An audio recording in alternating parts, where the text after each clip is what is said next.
ఏకాంబేశ్వర స్వామి శివలింగం టెంపుల్ ఎక్కడుందో మీకు తెలుసా? మహాశివుడు తపస్సులో ఉండగా పార్వతీదేవి శివుడు కళ్ళు మూస్తుంది సరదాగా. చాలా కోపంతో మహాశివుడు పార్వతీదేవిని దూరంగా ఉంచుతాడు.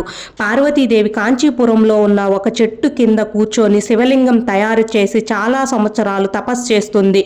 మహాశివుడు పార్వతీదేవి యొక్క భక్తిని పరీక్షించడానికి అక్కడ ఉన్న వేగవతి నదికి వరదలు వచ్చేటట్లు చేస్తాడు. ఆ వరద నీటికి పార్వతీదేవి తపస్సు చేస్తున్న స్థలానికి వస్తాయి. పార్వతీదేవి చాలా భయపడి కంపా కంపా అని అరుస్తుంది. అప్పటి నుంచి ఆ నదికి కంపా నది అని పేరు వచ్చింది. శివలింగం వరద నీటిలో కొట్టుకుపోతుందని ఆ శివలింగాన్ని గట్టిగా కౌగిలించుకుంటుంది.